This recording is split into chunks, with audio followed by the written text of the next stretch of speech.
ప్రభాస్ కథానాయకుడిగాను, Hanu Raghavapudi love and war backdrop లో ఫౌజీ చిత్రాన్ని తెరకెక్కిస్తున్న సంగతి మనందరికీ తెలుసు. ప్రస్తుతం ఆన్ సెట్స్ లో సినిమా అయితే ఉంది. ఏ మాత్రం గ్యాప్ ఇవ్వకుండా చిత్రీకరణ మొత్తం జరుపుతున్నారు. వీలైనంత వేగంగా ఫౌజీ పూర్తి చేసి తదుపరి సినిమాలు మొదలు పెట్టాలనే ధ్యాసతో ప్రభాస్ పనిచేస్తున్నాడు. ఫౌజీలో డార్లింగ్ కి జోడీగా అమ్మాన్వి నటిస్తోంది. అమ్మడు లాంచింగ్ రోజే కుర్రాల మనసు దోచేసింది. అయితే ఈ సినిమాలో ప్రభాస్ ని ఢీ కొట్టే ప్రతి నాయకుడు ఎవరు అన్నది ఎంతవరకు బయటికి రాలేదు. ఆ పాత్ర గురించి పెద్దగా డిస్కషన్ కూడా సాగలేదు. ఈ నేపథ్యంలో తాజాగా ఆ విషయం ఒకటి లీక్ అయింది.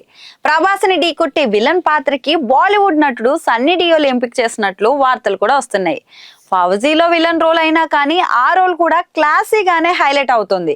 హీరో విలన్ మధ్య బలమైన యాక్షన్ సన్నివేశాలు ఉన్నాయని, అవి ఎంతో స్టైలిష్ గాను ఉంటాయని చెప్తున్నారు. మరి ఇలాంటి నేపథ్యంలో ఆ పాత్రకు సన్నీ డియోల్ అయితే పర్ఫెక్ట్ గా సూట్ అవుతున్నారని అతన్ని ఎంపిక చేసినట్లు నెట్టింట అయితే ప్రచారం జరుగుతుంది.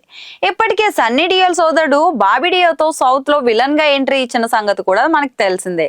హిందీ సినిమా యానిమల్ తోనే బాబీ డియోల్ తెలుగులో ఫేమస్ అయిపోయారు. దీంతో తెలుగు హీరోల చిత్రాల్లో విలన్ అవకాశాలు క్యూ కట్టాయి.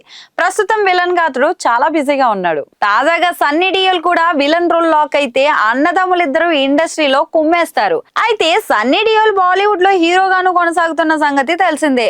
ప్రస్తుతం అయితే తెలుగు దర్శకుడు గోపీచంద్ మలినేని సన్నీ డియోల్ హీరోగా జౌట్ చిత్రాన్ని తెరకెక్కిస్తున్న సంగతి మనందరికీ తెలుసు.